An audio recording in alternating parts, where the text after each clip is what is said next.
Elongation हम discuss कर रहे थे, काफी कुछ हमने डिस्कस कर लिया था। ये पहले इनिशिएशन के बाद के स्टेप थे।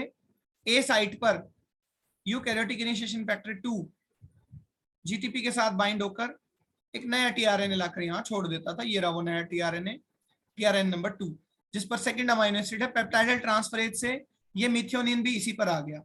तो देखो सी पर जो टीआरएनए था वो अभी भी टीआरएनए वही है, लेकिन उस टीआरएनए पर 2 अमीनो एसिड का लोड आ गया और कोडॉन कर गया एक पोजीशन शिफ्ट, एक कोडॉन शिफ्ट। मशीनरी जो है वो 1 कोडॉन शिफ्ट कर गई। तो जो पहले पी साइट थी AUG, वो अब E बन गई। जो पहले ए साइट थी वो P बन गई, क्योंकि सीक्वेंस तो EPA रहेगा। ठीक है, अब कुछ इस तरह से रहेगा। एक बार और शिफ्ट कर जाएगी तो ऐसे बनता रहेगा। तो ये तो रूल है, जैसे जैसे मशीनरी शिफ्ट करेगी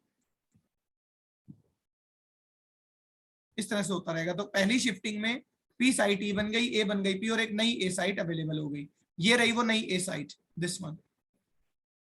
अब क्या होगा, फिर से एलोंगेशन फैक्टर 2, एक नया टीआरएनए लाएगा। ये ले आया नया टीआरएनए, तो AUG अगेन मिथियोनिन ही आएगा। ठीक है, ये ले आए। अब फिर से पेप्टाइडल ट्रांसफरेज एक्टिविटी होगी, तो पहले सेकंड अमीनो एसिड फिर मिथियोनिन। एक तरह से यहाँ मिथियोनिन थर्ड है, तो मिथियोनिन मत लिखो, कंफ्यूज होंगे, थर्ड अमीनो एसिड है, क्योंकि कोडॉन के अकॉर्डिंग जो भी आ रहा है। अब ये खाली हो गया, ये जो टीआरएनए ये बिल्कुल खाली हो गया, जिस पर कभी 2 का लोड था। तो अब यहाँ ई साइट का इंपॉर्टेंस हम पढ़ेंगे। जब एक शिफ्ट करी थी पोजीशन, तो ये जो खाली था ये ई साइड से बाहर चला गया था, एग्जिट साइड से।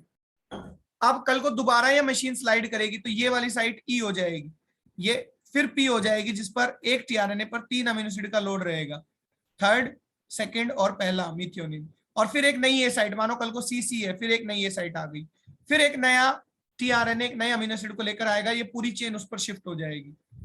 उसमें टोटल 4 अमीनो एसिड हो जाएंगे, और ये जो जो खाली होते रहेंगे ना डीएसाइलेटेड, ये ई साइड से बाहर निकलते रहेंगे। तो एक एक पोजीशन शिफ्ट करता रहता है जब तक टर्मिनेटिंग कोडॉन या स्टॉप कोडॉन ना आ जाए, जैसे कि UGA, UAA, ये होते हैं स्टॉप कोडॉन। तो इनके आ जाने पर फिर फाइनली मशीन जो है वो ब्लॉक हो जाती है, यानी ए साइड ब्लॉक हो जाती है। तो ऐसा करते करते methionine, second amino acid, third amino acid, fourth amino acid, fifth amino acid, ये पेप्टाइडल साइड पर जुड़ते रहते हैं। जैसे ब्लॉकेज साइट आएगी, स्टॉप कोडॉन आएगा, तो यहां से इनका क्लीवेज हो जाएगा, अभी टर्मिनेशन पढ़ाऊंगा, और प्रोटीन चेन जो है वो अलग हो जाएगी, पेप्टाइड चेन।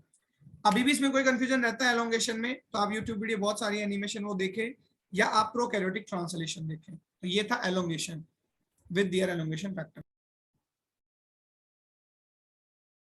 बात करते हैं टर्मिनेशन की।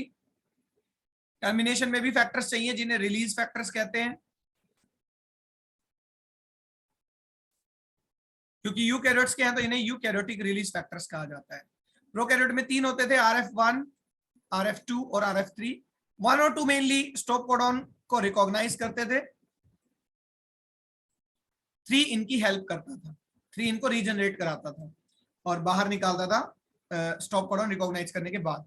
बट प्रोकैरियोट्स की अगर हम बात, यूकैरियोट्स की हम बात करें, तो उसमें केवल 2 ही रिलीज फैक्टर होते हैं। ठीक है, यूकैरियोटिक रिलीज फैक्टर 1 और यूकैरियोटिक रिलीज फैक्टर 2। यहाँ कोई 3 का चक्कर नहीं है। इवन इसमें जो सॉरी 3 नहीं, 2 नहीं बेटे, 3 टोटल 2 यूकैरियोटिक रिलीज फैक्टर हैं, लेकिन 1 और 3 नाम है उनका। 3 जो होता है इसका फंक्शन क्लियर नहीं है, फंक्शन नॉट क्लियर। सभी तरह के स्टॉप कोडॉन्स को, जो तीनों स्टॉप कोडॉन होते हैं, UGA, UAA और UGA, UAA, ठीक है, और UGG, सभी तरह के स्टॉप कोडॉन्स को रिकॉग्नाइज केवल अकेला कर सकता है रिलीजिंग फैक्टर 1 अलोन। तो यहाँ पर मेन और क्रूशियल यही है, ERF1। रिलीजिंग फैक्टर 1 क्या करेगा, जैसे ही स्टॉप कोडॉन आएगा UGA ए साइट पर, ठीक है, यहाँ एक टीआरएनए जिस पर काफी सारे अमीनो एसिड्स का लोड है। अब यहाँ कोई नया अमीनो एसिड तो आ नहीं सकता, तो क्या होता है कि फिर यहाँ से जो जिस पोजीशन पर ये जुड़ी हुई है, 3 प्राइम पोजीशन पर जो ये चेन जुड़ी हुई है, यहाँ से रिलीज फैक्टर इसको क्लीव कर देते हैं। क्लीव करने के बाद ये चेन, प्रोटीन चेन तो अलग हो जाएगी, एन टर्मिनल, सी टर्मिनल, और जो आपका जो राइबोसोम मशीनरी जो अटैच थी, वो दोनों राइबोसोम यूनिट आपस में अलग हो जाएंगे। अलग करने का काम रिलीज फैक्टर नहीं करते, अलग करने का काम राइबोसोम रिलीज फैक्टर RRF करती है। ये मैंने प्रोकैरियोटिक ट्रांसलेशन में बताया हुआ है, RRF। बस यहाँ पर नाम अलग है, रिलीजिंग फैक्टर यहाँ पर केवल एक ही है, जो दूसरा है उसका फंक्शन क्लियर नहीं है। तो अकेला एक रिलीजिंग फैक्टर सभी तरह के स्टॉप कोडॉन्स को रिकॉग्नाइज करके ट्रांसलेशन को ब्लॉक कर देता है। ऐसा कब होगा, जब क्या आ जाएगा, स्टॉप कोडॉन। तो स्टॉप कोडॉन के आने पर ब्लॉकेज होती है। So this was the termination.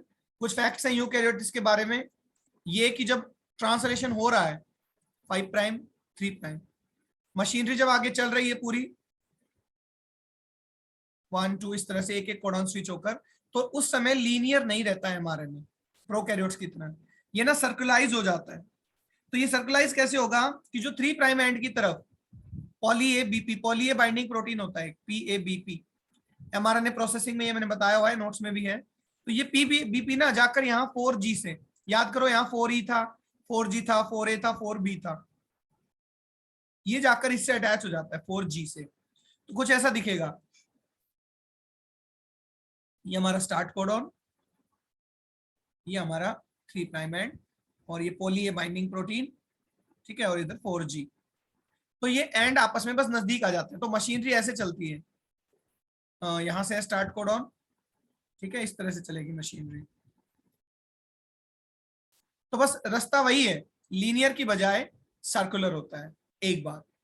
दूसरी बात ये कि मैंने बताया था 5 प्राइम एंड 3 प्राइम एंड, यहां से प्री इनिशिएशन कॉम्प्लेक्स लोड होता है, लार्ज नहीं दिखाएंगे यहां, फिर वो स्कैन करता है जब तक स्टार्ट कोडॉन ना मिल जाए, ठीक है। लेकिन कुछ वायरसेस एक्सेप्शन है, वायरसेस जिनका जेनेटिक मटेरियल एमआरएनए है, जब वो प्रोटीन बनाते हैं तो उनके अंदर होती है IRES, internal ribosome entry site.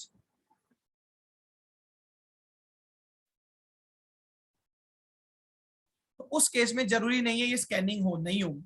मानो ये IRES है ये, जिसमें स्टार्ट कोडॉन है, तो डायरेक्ट यही राइबोसोम मतलब प्री इनिशिएशन कॉम्प्लेक्स लैंड हो सकता है, तो वहां बस स्कैनिंग नहीं होगी। प्रोकैरियोट की तरह बीच में भी आ सकते हैं, खासकर कहां पर, वायरस में। Otherwise normally eukaryotic higher organisms में 5 प्राइम पर ही लैंड करती है इनिशिएशन मशीनरी, और फिर स्कैन करते हुए पहुंचती है AUG, जो कि या तो कोजैक सीक्वेंस में होता है या वो इंडिपेंडेंट होता है। तो it was the eukaryotic translation.